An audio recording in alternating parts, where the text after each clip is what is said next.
I mean, we've seen that some ICE prisoners there that had a medical emergency, went to the hospital, were brought back, then were kind of quietly, like in the middle of the night, transferred to another facility.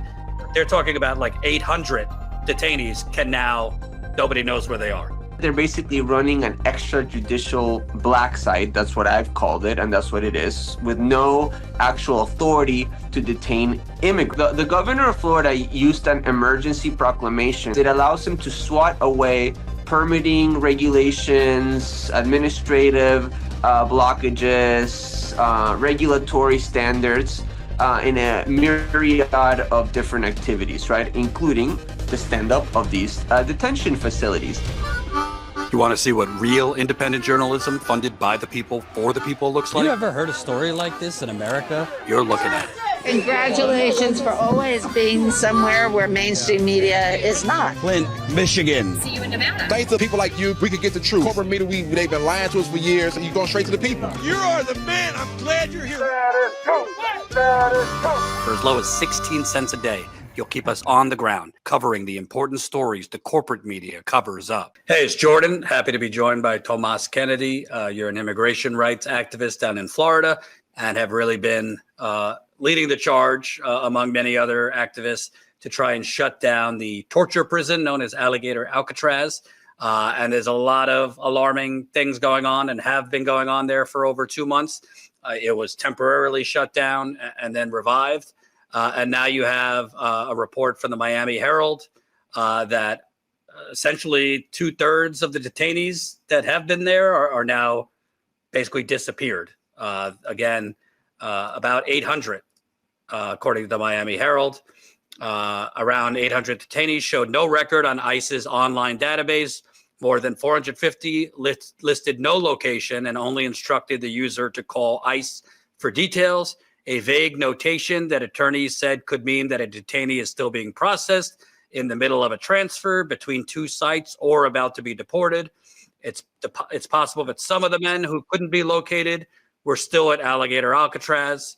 Can you talk about, I mean, we've seen that some ICE prisoners there that had a medical emergency, went to the hospital, were brought back, then were kind of quietly, like in the middle of the night, transferred to another facility. But they're talking about like 800 detainees can now, nobody knows where they are.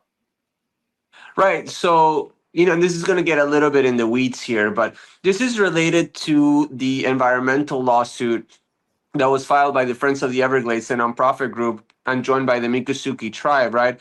And basically that lawsuit relates to the environmental damage of the site to the Big Cypress Preserve, and more specifically, NEPA processes. That's the National Environmental Protection Act. They have to do environmental studies under federal purview. So to avoid those NEPA processes, the state of Florida has refused to sign any sort of federal legal agreement giving it authority to detain immigrants at the site, right? Because immigration under the Constitution and the Supremacy Clause is under the purview of the federal government. So that means that they're basically running an extrajudicial black site, that's what I've called it, and that's what it is, with no actual authority to detain immigrants, right? What is the consequence of that? That they've, stumbled upon another legal challenge to the site.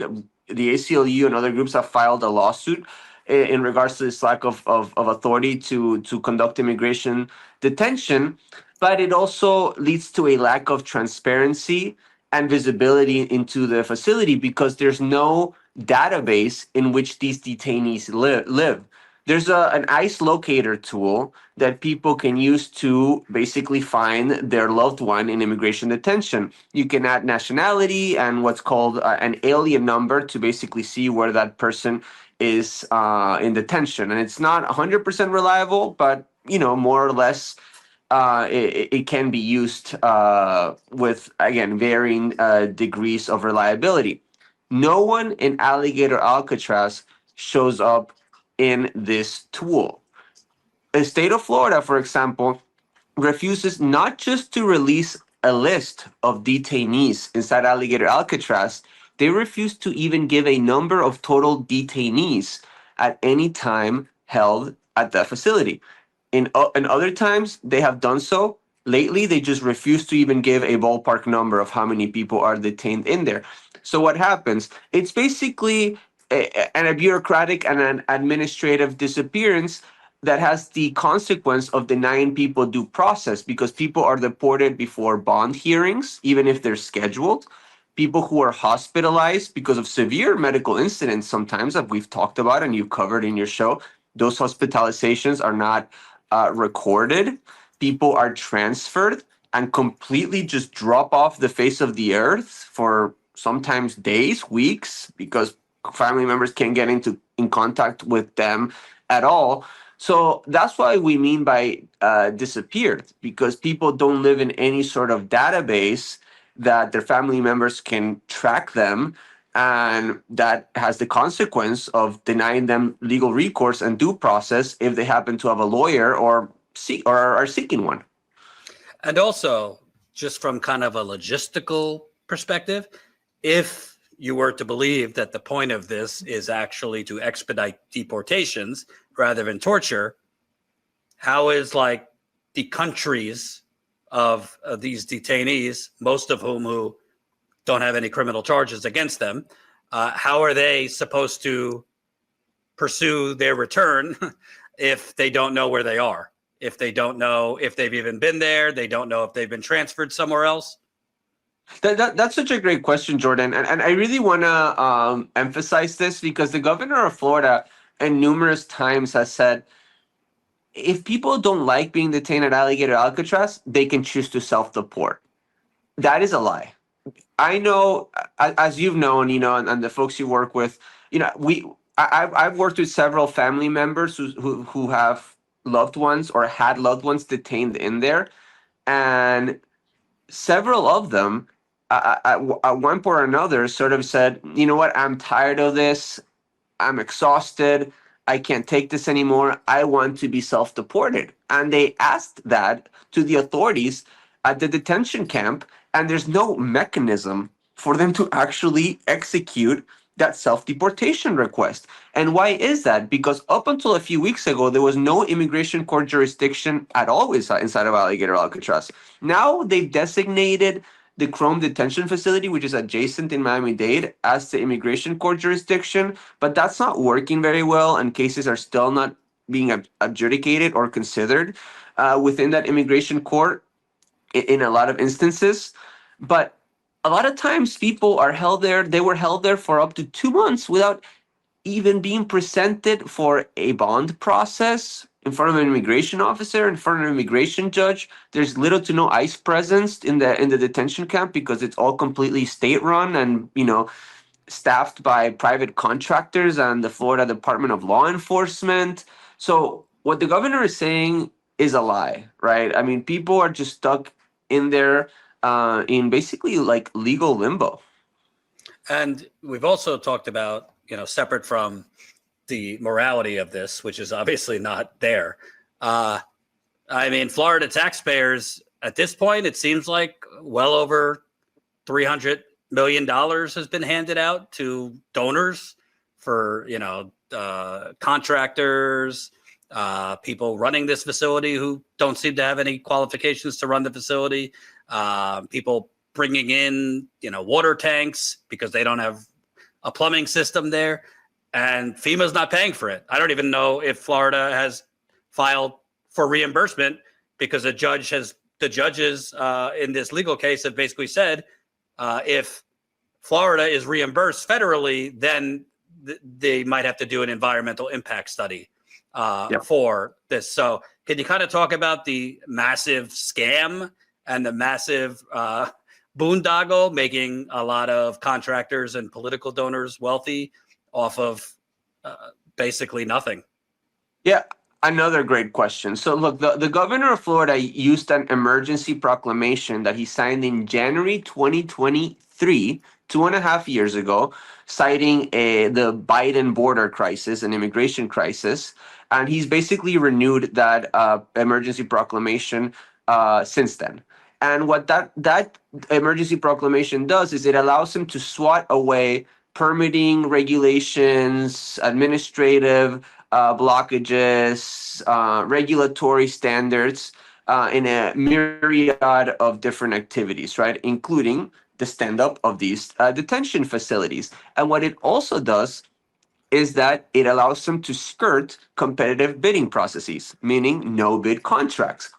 Another avenue that they use to avoid these competitive bidding processes when awarding contracts is through the Florida Department of Emergency Management, which is the state agency that administers the facility. And it's curious that they picked that agency because they have, due to their disaster response, a list of pre-vetted vendors, a lot of them with political connections, that through that list, they can basically pick contractors and go through a no bid process. So they, through these two avenues to, again, skirt competitive bidding processes, they have awarded now over $370 million worth of contracts using public funds. And they have disbursed, I believe, at least $230 million of those $370 million have already been paid out. They've gone through the door. And there's an element of quid pro quo, and I would say corruption, to the disbursement beyond this no bid processes. For example, and this has been reported, a Texas company gave a $10,000 donation to the Republican Party of Florida. Within hours, they were awarded a $2 million contract to operate within Alligator Alcatraz. Within hours. And within a few days, they're awarded 2 more contracts totaling $6 million. And this sort of quid pro quo greasing of the disbursement process of contracts has happened a lot, where we see a donation come in to the governor or the Republican Party of Florida or his allies, and then a contract using public money, no bid, goes right out the door to that company. So there's a huge element of grift here. And, whether Alligator Alcatraz lives on or is shut down, and we sure as hell hope that it's shut down indefinitely, a lot of people will have walked away having made hundreds of millions of dollars off of this facility and other facilities like it. And I would start wondering, if you're a Florida taxpayer, if your property taxes start going up mysteriously, or you get other hidden bills, it's probably going towards this, because who else is going to pay for it? And look, this legislative session here in Florida, the state legislative session, normally our legislative session is 60 days. This last one was 90 days. It was extended over a month. It was because the state legislative chambers, the Senate, the House, and the governor's office couldn't get their shit together on the annual budget, because we were about to go into a fiscal deficit of $2.8 billion, and they had to cut services and expenditures left and right to basically, put the annual budget in equilibrium. And we're still projected to go into a fiscal deficit within 2 or 3 years. So more cuts are coming. And that has trickled down into municipalities. Here in Miami-Dade County, where I live, we were facing a $400 million budget deficit that resulted in numerous services being cut, in firings, in grants being rescinded from nonprofits. There was going to be a rate hike in terms of public transportation fares that was ultimately scaled back. But we are in a bad financial situation due to, quite frankly, irresponsible fiscal spending, ironically by a very conservative government that posits themselves as fiscally responsible. They're not. And again, to your point, Florida taxpayers, when they see $500 million, now almost $500 million being spent on Alligator Alcatraz, like, is that responsible, expenditures aside from, obviously the humanitarian atrocity that is the site? No, it's not, And lastly, to be clear, we hear a lot of things. It's hard to confirm things because you have no transparency from the Department of Emergency Management, who's running this. The DeSantis administration is just known liars. Obviously, the federal government's not going to give us the truth. And there's a game of telephone going on where detainees tell their spouses things, and some of it you could confirm, some of it you can't. But we're hearing pretty alarming things. There have been reports confirmed that they've sent prisoners there out to something known as the box, handcuffed in the heat for hours with no water. And now we're hearing some other things about, further handcuffing of prisoners. Can you kind of talk about things you're hearing? Like we said, we're just hearing them. We can't confirm them. But based on what we have confirmed about the torture that's gone on there, it's believable, some of the things you're hearing. Yeah, and you guys have done such a great job covering a lot of this stuff. But just to clarify what the box is. The box is confirmed. The box did happen. The box is a 2 by 2, 2 feet by 2 feet demarcation in the land outside of the tents in which people are detained that they use as punishment. And basically, they chain people to the ground, and they leave them exposed to the elements in this little 2 by 2 area for hours under the sun and exposed to the mosquitoes. And again, this is in the Florida Everglades. It's infested with mosquitoes, and it's very, very hot. And I know of at least 2 confirmed instances of this box area being used as punishment. One was against a Nicaraguan man who talked to NPR about it. We were able to get in touch with him, and he was left there from 1 p.m. to 7 p.m. Really just torturous. And what we're hearing now, which I can't confirm, this is just something I've heard, is that they shackle people from hands to feet, not just during the transfer process or intake process into the facility, but people have been shackled like that during the complete duration of their detention, which is obviously also torturous. And we really hope that's not happening. And nobody can predict, but what's the end game here? This governor, is his goal to leave this open as long as possible for his eventual 2028 presidential campaign? I know they're talking about building other ICE prisons in northern Florida. What do you see as the end game here? I mean, sure. Look, not to get overtly partisan, but there's a certain element of the Republican base, meaning their primary base voters, that are just absolutely depraved, and there's no way of getting around that. So I think there is an element of the governor wanting to run for president again in 2028 and having the need to stand up in a primary debate stage or a stage in the Iowa caucus or whatever, and saying, "You guys remember Alligator Alcatraz? That was me. I was the toughest on immigrants."